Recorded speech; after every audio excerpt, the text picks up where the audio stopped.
Hello, mommies! Good morning! For today's video, pag-uusapan natin ang OGTT for pregnancy or oral glucose tolerance test. Kung ano nga ba siya, paano ako nag-prepare, at paano siya ginawa, at bakit may ganun. Wow! Bakit may ganun?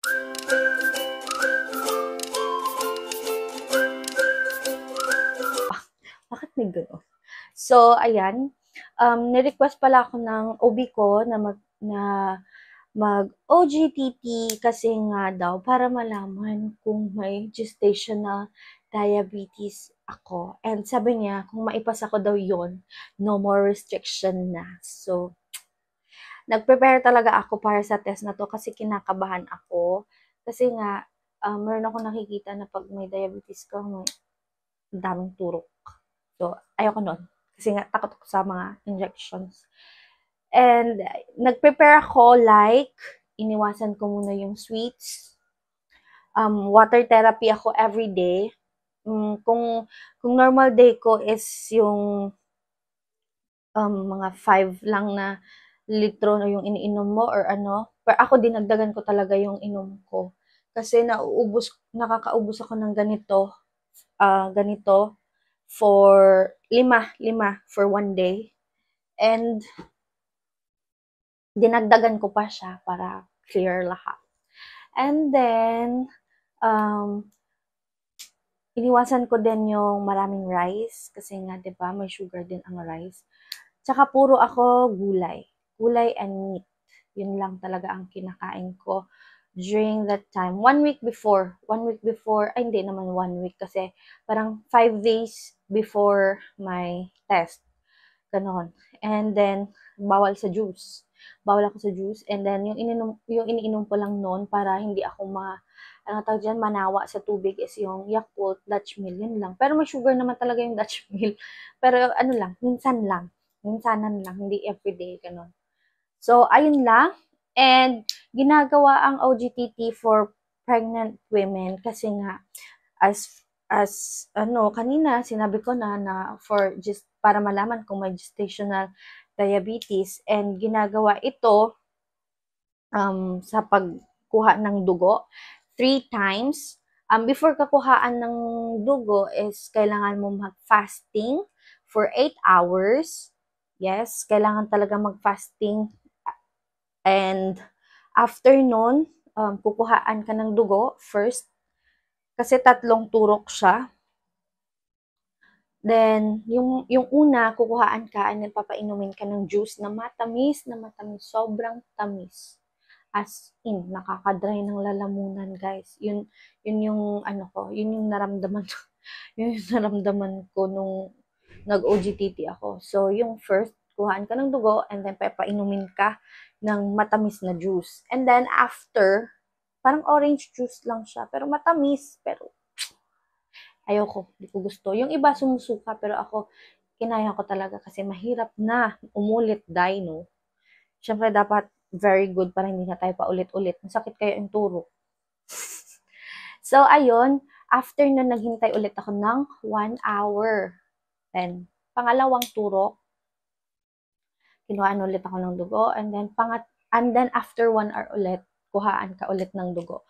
So, kailangan mo talaga ng pasensya, kasi 'di ba ang tagal maghintay ka ng almost, 'di ba nag-fasting ka na nga ng 8 hours, tapos almost 8 hours pa ulit almost 3 hours pa ulit na paghintay kasi 1 hour, 1 hour, 1 hour again. So, 3 turok yun. And then, dapat hindi ka inom ng tubig. Nung nakuhaan ka ng dugo, bawal uminom, bawal kumain para hindi ka talaga umulit. So, ayun lang. Yung OGTT ko is 75 grams lang. So, ayun lang, mommies. And so far, naman, I'm so happy with the result kasi nga, normal naman ako. Normal naman ako. Pinaghirapan. Charot. Deserve mag-normal ang result kasi nga, 'di ba, nag-tiis na ako kayo na hindi kumain ng matatamis. Charis. Pero hindi naman talaga dapat kumain ng matatamis sa mabuntis kasi mahirap na, wag pa kakasigurado. Kahit ngayon, monitor ko rin yung aking mga kinakain. Pero minsan talaga, kasi third trimester na ako. And grabe, hindi naman grabe. Yung parang nanonotice ko lang, ngayong third trimester, nahilig ako sa sweets. Yes, nahilig ako sa sweets. And madalas akong gumagawa ng grahams. And then, minsan, pumapapak ako ng Milo. Yes, pumapapak ako ng Milo, movie, at saka yung, ano, may mga, may mga Nestea, mga ganun akong iniinom. Kaya tinatago ko lang siya minsan sa partner ko kasi alam kong papagalitan ako. Kasi nga, pasaway.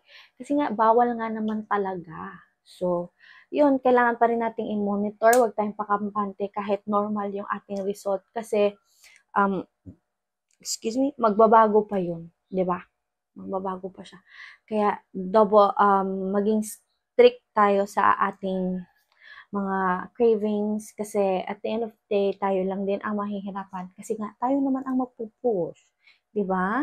Kaya ako, konting rice lang tapos more on meat and ano pa ba?